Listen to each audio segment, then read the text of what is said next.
Thank you so much for tuning on Bortopla TV. You are in the right choice. My name is Eric Museveni Lugamga, and my voice. So yeah, even though you have not seen my face for some people, but I'm not new here on this platform. Today we have the special people, as you see on our cameras, and we are on the Refugees Connect Summit 2021. It's an online. This time we have done it online. That's why you will not see a lot of people attending this event. So, but we'll have a short of discussion on the selected or highlighted topic that we are going. Before I continue, I move forward, I would like to request and welcome these very, very beautiful ladies on our camera to start introducing to our viewers, then we progress from there. Karibuni. Mko sawa? Let's start from the younger one. What's your name? Which organization do you come from? And what is your role in that organization? Okay, thank you. My name is Warda Emmanuella, and currently I'm a university student, but I belong to High Dignity Girls Organization, and I'm the secretary. Thank you. You are the secretary. Yes. Where High Dignity is based, or is having its location, its offices. Yeah, if I can say. Okay, thank you. So High Dignity is a new organization. So it has not officially has an office for now, because we started a few months ago, but we are based in Umoja. Yeah. Okay, thank you so much for joining us in this Refugees Connect Summit. Thank you. Okay, so let's go to the next one. Thank you, everyone. Yes. And hello, our esteemed viewers. My name is Warda Ali, and basically I'm the chairperson of Good Deeds community-based organization, and it's based in Italy. Yeah. Thank you. Okay, welcome to. Are you doing good? What are you expecting? I want to make this a very easy discussion. It's just basically what do I say? It's something. It's more of like a friendly discussion that we're trying to have. Yes. Trying to educate our fellow refugees and the host community on our existence and how best can we, live together in harmony, in inclusive and cohesive ways. Yeah. Yeah. So, Emmanuella. Yes. The time you heard about this discussion, what was the expectation from today's talk? Okay, thank you. First of all, I was very excited because I don't go to many interviews or events, because I'm new in these organization things. So I was very excited to come and discuss with you people and find possible solutions to the problem that you are going to address in this interview. Okay, so you are learning experience. Yeah, I'm experienced. Okay, that's good. So the topic for today is how refugees initiatives are making impact to the communities. You are from different organizations or initiatives, if I can say, and you are doing wonderful works to the community. I want, before we move forward, I want specifically to tell you have just spoken about the organization, but briefly tell us what you do or what you are focusing on. Okay, thank you. The name of the organization is High Dignity Girls Organization. So it focuses on the girl child in our Congolese community first, because we start small. So we started first with our community, then we will be upgrading as time goes on. Yeah. So we empower the girls, because we have many cases in our community, such as early marriages, dropping out of school. So we just started with our problems first before focusing on other refugees, but we will also create awareness to other refugees. But we are dealing with the girls in our community who are not going to school because of some problems. We are just basically empowering them on the importance of school, or if they cannot access school, maybe they can access self-employment. Yes. So your focus is on girls? Yeah. Yes. Girls. Okay. So Warda, tell us briefly what your good deeds CBO is more focusing on, or what are you doing to the community? Basically, Good Deeds has 3 core mandates that we actually do, and the first one being, documentation is very important. Without documents, no refugee can actually access services or anything. Even something as minor as even going to school nowadays, you need a parent document, you need the birth certificate and stuff like that. So what Good Deeds helps the refugees with is helping these refugees who don't know exactly where to access these documents, guiding them, taking them to those places, helping them apply for this particular document, and following up, on organizations like RAS, UNHCR for the mandates. Right now we don't use mandates, but RAS particularly, we work hand in hand with them. Yeah. Secondly, being education. Education being a core mandate for very important. We have dropouts in the Somali community. We have people who have left, they are going through some traumas right now. Going to schools, access, is not really a basic for them, like a basic need. So you see now educating them, the parents, educating the students, and creating awareness, sensitizing them that it's necessary they go to schools, even dropouts, creating and looking for this, vocational trainings, like collaborating with organizations such as Danish, GRS, HIAS, at least putting them in platforms whereby they're able to, get, even if not going back to the same system, the 844 system, we are able to, connect them to this other organization and give them that skills that they need to, develop and, grow forward in life. Thirdly, empowerment and capacity building for both women and the youth. It's very crucial for us, especially women. Somali women, and even the Eritreans, because, our organization, our community-based organization does not just deal with Somali. There's Yemenis, there's Eritreans. Part of our members speak in those languages, so they do come seek assistance. So we do help, create forums whereby, you create awareness, sensitization, and stuff like that. So those are the 3 main activities that we do as Good Deeds CBO. Okay. I actually touched on the point I was to ask.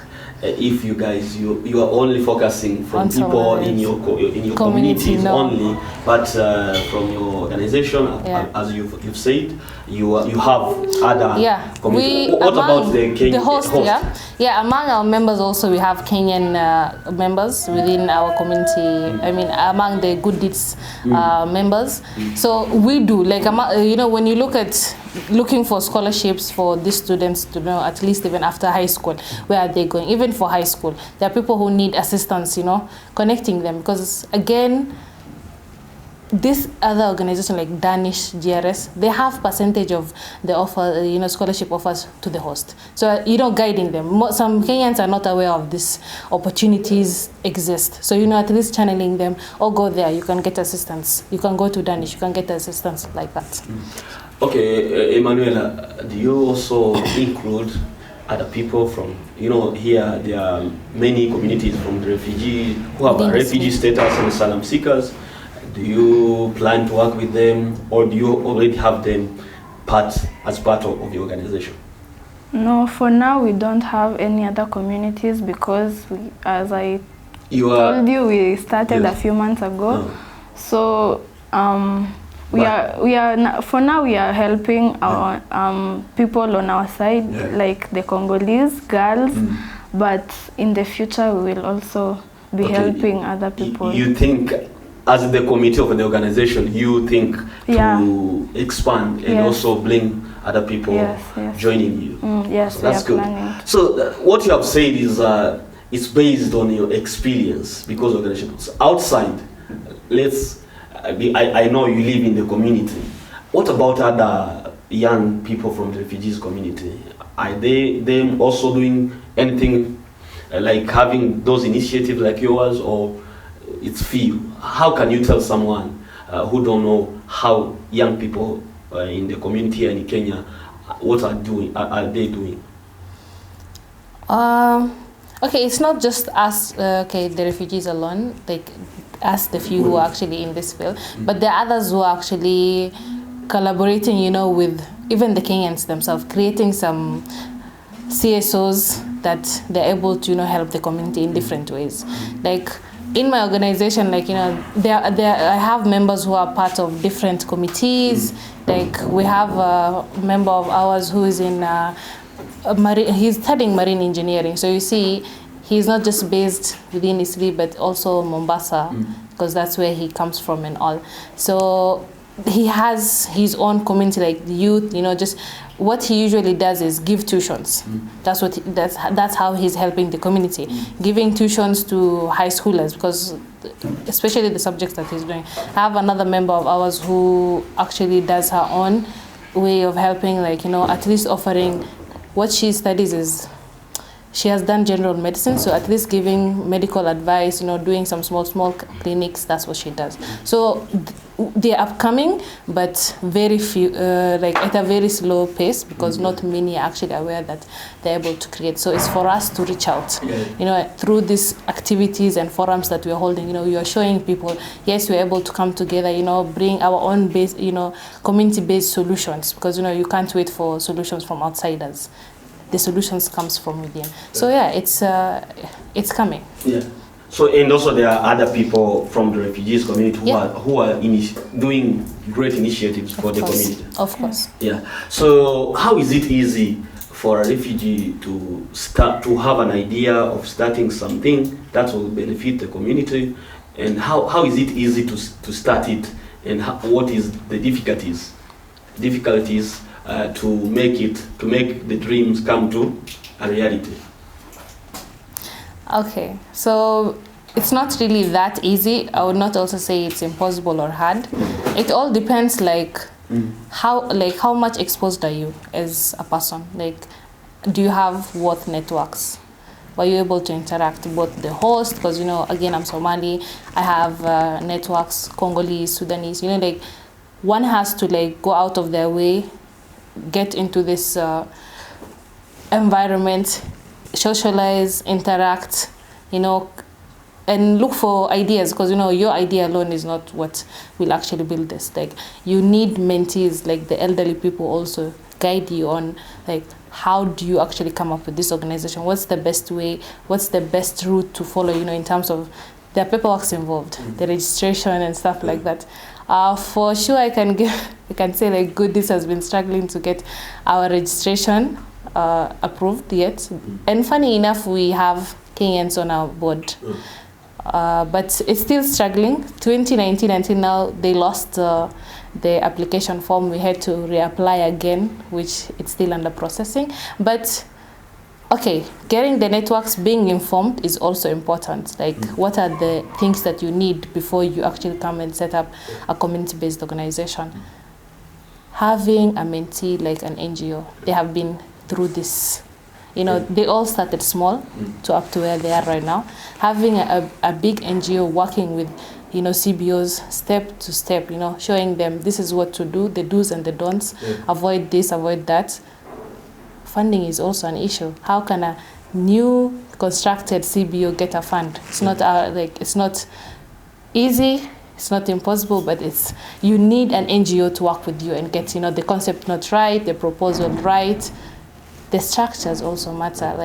Do you have monitoring committee in your team? Do you have an accountant in your team who's able to show you this is basically breakdown, the transparency, for donors to see they're able to see and help you or even fund you to carry out the activities. Okay, so I'll come back to you. Emmanuella. Yes. As a newborn organization, what are the challenges that you have faced since those short time since your existence? What are the main challenges, can you say, that you are faced, and if you are still going through some challenges, few of them? Okay, thank you. One of the challenges that we face is that even the leaders of the group, you know, my age, we are the same age, we are even, I'm not sure if there is one who is even above 20. Yes. We are all 20 and below. So it's a challenge to get girls because many girls who have dropped out of school are older than us. So it's very difficult to approach them and talk to them because you are below 18. Yeah. No, I'm not below 18 myself, but many other members from the organization. Because we are an upcoming organization and we are very young, so we do not. Many people, when we go to search for the girls, they do not even. They don't come to our events because they think like those are young girls, they cannot tell us anything. So that is a very a challenge. It's a tough one because even the events that we had very few girls. Maybe we could go and get some of our friends to come and fill the place, but it's very difficult. How do you handle such kind of challenge? So the first thing is that we just call them. So there are those ones who respond, they come, but they don't seem active in our events. So we just sit them down. We just collaborate with them. We tell them our purposes, our objectives, and some of them they understand, but some of them they are still not understanding anything. Is it? Did they call underestimate? Yeah, they underestimate. Yeah, they underestimate us. What other challenges do you face as a new-born organization? The other challenge is that we are all in school, so we do not get enough time to carry out the events, to go to. We also do volunteer work, so we do not have sufficient time to go and do those activities because most of the time we are at school. Currently, I'm the only one who is at university, and also I'm the only one who can avail myself like today. Others are at school, others are So your activities go on during holidays because that's the time when we can access many people. We don't deal with only dropouts. We also deal with other young girls, whether they are in primary school, secondary school. Just to inspire them, just to empower them to continue their education. Yeah. Have you tried to register? Have you ever faced? That's also another challenge because most of the time we are at school, so you don't even get enough time to run those errands of searching for documentation. And also, many of our members do not even have alien cards. So it's very tricky for you it's very tricky. Even the leaders, those who have alien cards, we are like 3. The other ones don't have. So it's very challenging for us. Yeah. You are, if I can say, you are a little in age. You are at school. You have many challenges more than the elder people or adults. So coming to you, Warda, what are the challenges? I know there might be more challenges or few, but try to give us a few from your perspective, and also from the you might know other organizations in your community, but and you have some information about them. You can also say generally if it's possible. Okay, like number one being funding. Like all CBOs or RLs that are upcoming, they're suffering with funding, and without funds, it's hard to run the day-to-day activities and even the organization. Most RLOs, what we usually do is on voluntary basis. Everyone is here to volunteer. It's hard for someone who's running to get livelihoods to come and spare time and volunteer. So you see, getting members to actually run the organization is very tough because of lack of funds. Second, I would say more of like fewer or less opportunities in terms of even funding and getting the donors themselves, or what do I say? How do I put this one? It's more of like not many RROs are able to write their concept not in the best format, to attract the donors to actually invest. So, I would say in terms of the technicalities, we are a bit low. Yeah.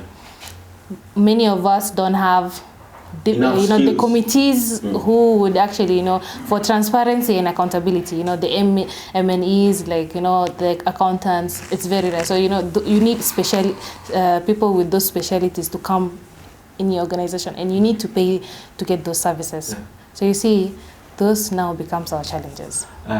That's for your organization, or it's majority, general? But also my organization is affected in this. Yeah. Okay.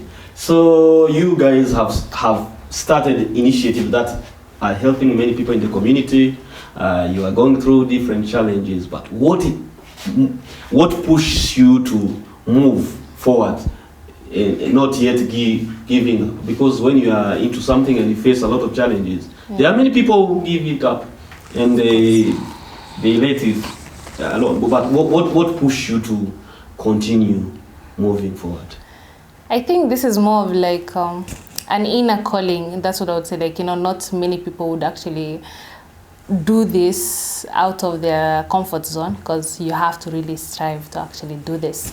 But when you have people actually working together for the better good, because you see people you are at a higher level and you see people who are a bit lower than you, because you have the information, you are able to access, you have the network. So you see, now it's for us to actually come and help these guys, with what we have. That's basically, I think, what I would say. Okay.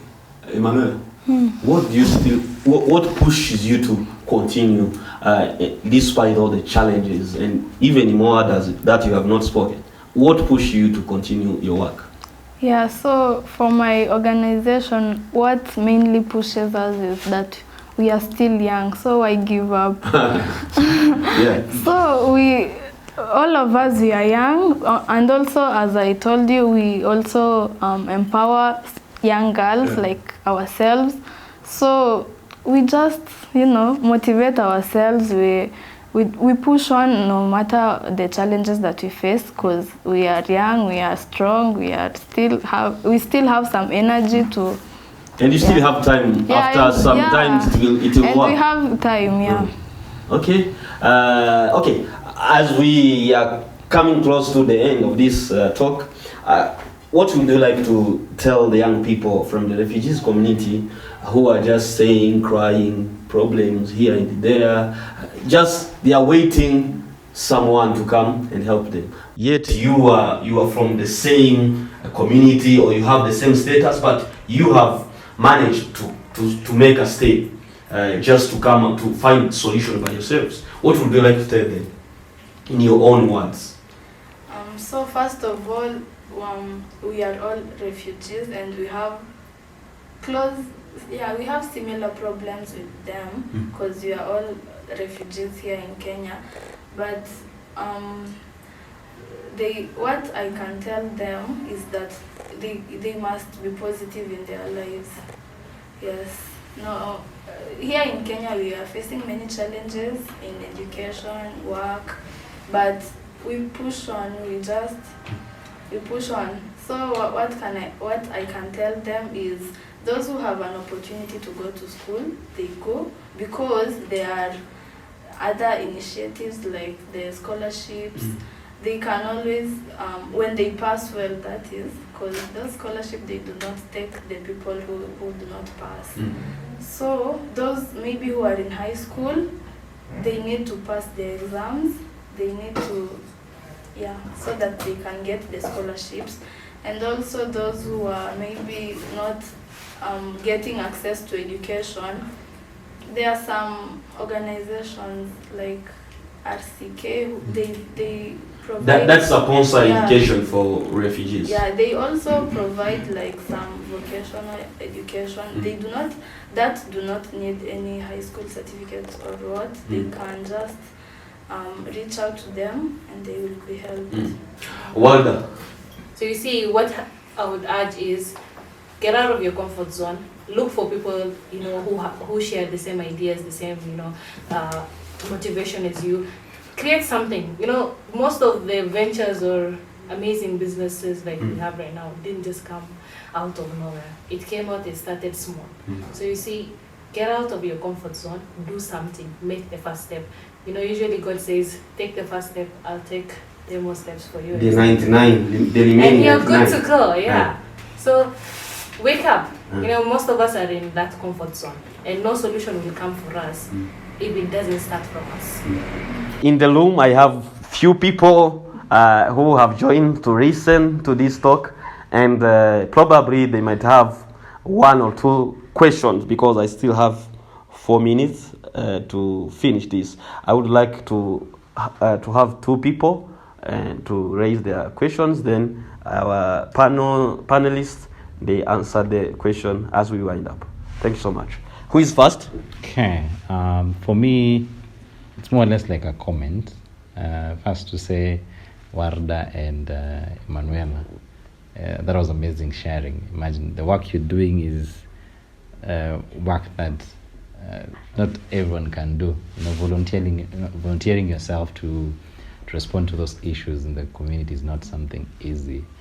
My question was directly on, like refugees are seen to be beneficiaries of things or certain products or certain projects. What's your perspective on, I think Sevin was able to ask this, but what is your perspective about the change in mindset of refugees now being service partners and not just beneficiaries? Okay, first of all, I want to thank you, ladies, for doing a wonderful job to the community as well as the host community. So, my question is to you, Manuela. You said you work with young ladies. Don't you have I wanted to know, what is the how do we say,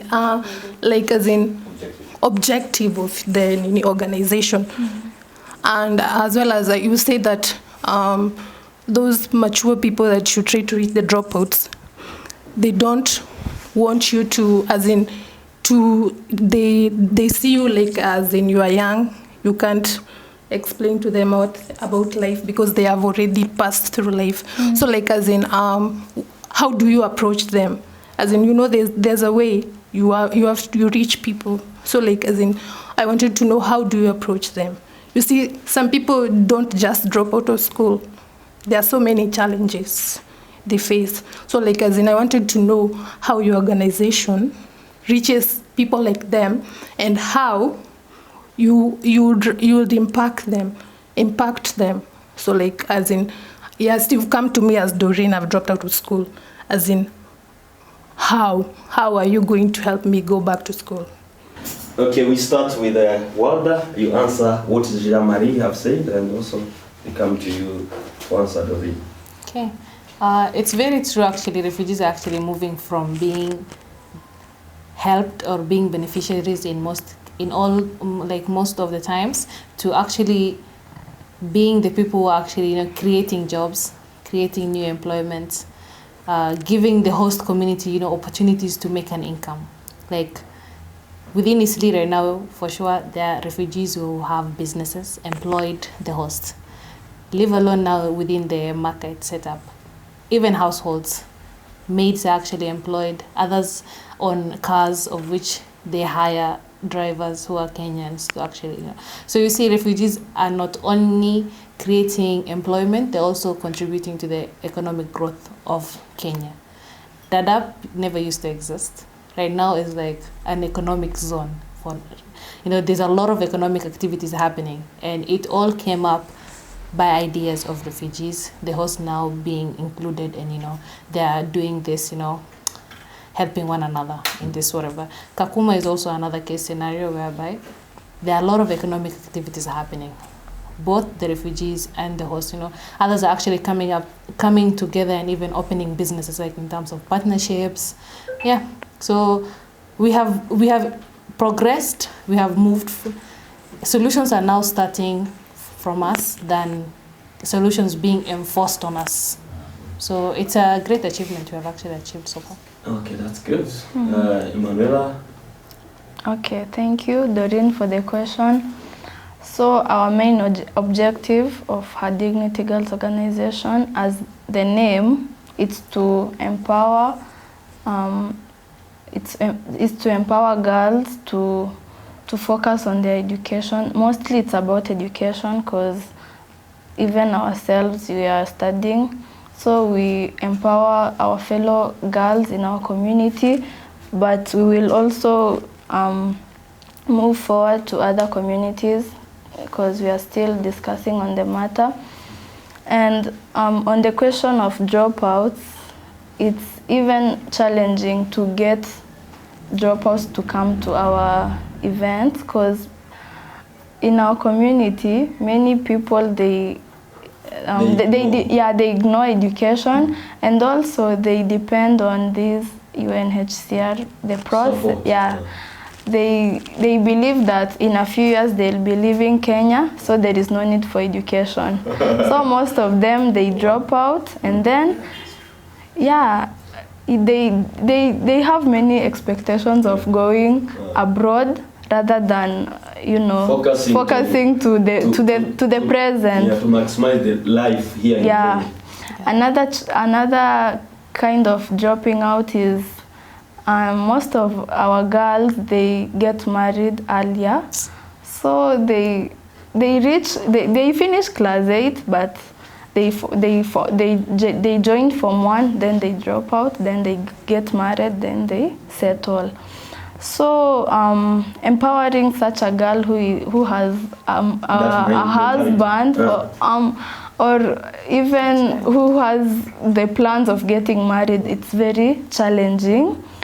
So most of the times we get those who are understanding. We tell them about our objectives, like I said. Many of them they respond, but most of them they don't. So that's another challenge that we face. To answer Doreen, as I have heard your point, your part is preaching the gospel and being transformed. You let it for God to do His work. Yes. So you mobilize, or you talk to those people. Whoever heard what you are saying, it's okay. Whoever ignore, it's his own problems or benefits. Thank you so much. As people who are working hard and smart, who are trying there and here to make it in life, what would you like to tell organizations out there who have made it? I can say they have made it because they are the big organizations. What would you like to tell them? Just to, according to the working with you guys, these young or small organizations. Though there is no small, there is no big. It depends. But I am sure you are getting what I mean. So what would you like to tell those organizations, or recommend? What would you like to recommend from them to work with you? Mine will be like, I would use the term rookie because we are still new to the field, and they have the experience.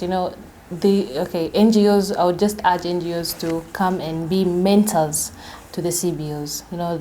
Show us this is how to go about. Do this. No, don't go that path. Come here, you're on the right track. Give us some capacity building. When they have activities, collaborate with us, because we are the guys on the grassroots in fulfilling or achieving those particular activities. That would be mine. Okay, Emmanuella. Yes, for mine, we are still babies in the field. So what I would like to ask from other big organizations is to, as she said, mentor us, inspire us, move with us, and also give us support, help our girls to access education, the dropouts to access maybe employment or go back to school. Yes, basically walk through with us in this journey. I can't wind up without asking this question. Do you think refugees here in Kenya do you think they have a platform where they meet to share the experience, challenges, inspire each other? Do you think is there any platform that existing? And what is your suggestion about this? You know, I'm saying this because when you go through most the similar challenges, and you are going through the similar problems from on organizational level, I think it's better if you come together and you speak in one voice, or you exchange. If there's no other people are not getting you and understanding you what you are doing, but if you come together because each one can understand each one, you know. But if there's no such platform or such forums, what would you like to suggest? But also you're gonna tell me, of course, if there is or there is not such kind of forums or platforms. I would say like Youth Voices is more like actually brings up that platform, yeah, where refugees are able to come on board, share their stories, and you know. But I think other than Youth Voices, I don't see any other platform. Yeah. What is the straight? My suggestion, okay, even with Youth Voices, it's not like they have reached so many youth. Like they still have like a long way to go in trying to bring most of the refugee youth on board. Yeah. And I think if Youth Voices were able to, you know, capitalize on what they have, because we don't need so many platforms. You know, one platform is enough. And then refugees within Kenya, it's not like we're so many beyond. So you see, if we have one platform, whereby everyone can come in together and, you know, and sharing the ideas, get ideas, whether it's even starting startups and stuff like that, get motivation, get mentored. It's very important. Like, I would suggest Youth Voices to actually up their game. Continue or put it. Yes, they have it, but more efforts. Yes. Emmanuella, do you know any platform or any forum that brings together refugees to exchange or to discuss on matters that concern them? And what's your suggestion too? Personally, I've never heard of any general platform for refugees. Okay. But yeah, it will be a good idea to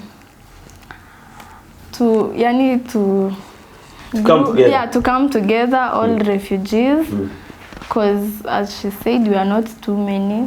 Maybe we can fit in the platform. And it will be of good help because it will reach out to different groups, men, women, youth. Yeah, so it will be a good idea to also, you know, raise refugees and also create awareness to the government, to the other policies.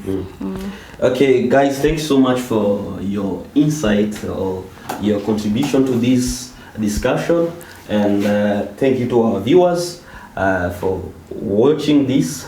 I know it was a very interesting, you know, we can talk, these are very big topics. We can't talk all at one moment, you know.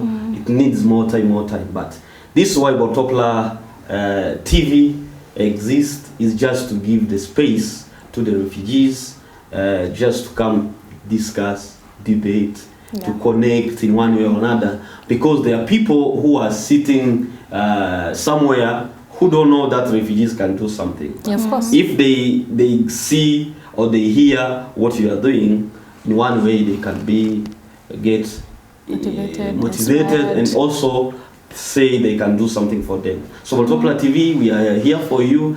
We want people to come 1, 2 times, 3 times, and forever we have those kind of discussions. For the information, Kenya, according to UNHCR statistics 2021, Kenya hosts more than 500 refugees, and in urban only we are more than 8,000. 80. Kwa Kiswahili ni 80. 80,000 8,000 of refugees and asylum seekers, of course, living in urban. You see, that's a big number that also you can't rely from anyone to just someone to serve you. We should come out ourselves, struggle, overcome the challenges until we make it in life. Yeah. You know. So thank you so much for joining us. Thank you. And thank you so much for responding to our invitations. I know what you have said. It has motivated someone. Yeah. And you guys, you can just go there in the comment section, drop your comment about this, and also more any other topic. This is new, but we want to grow going forward. Yeah. Thank you so much. The Thank pleasure is you. all ours.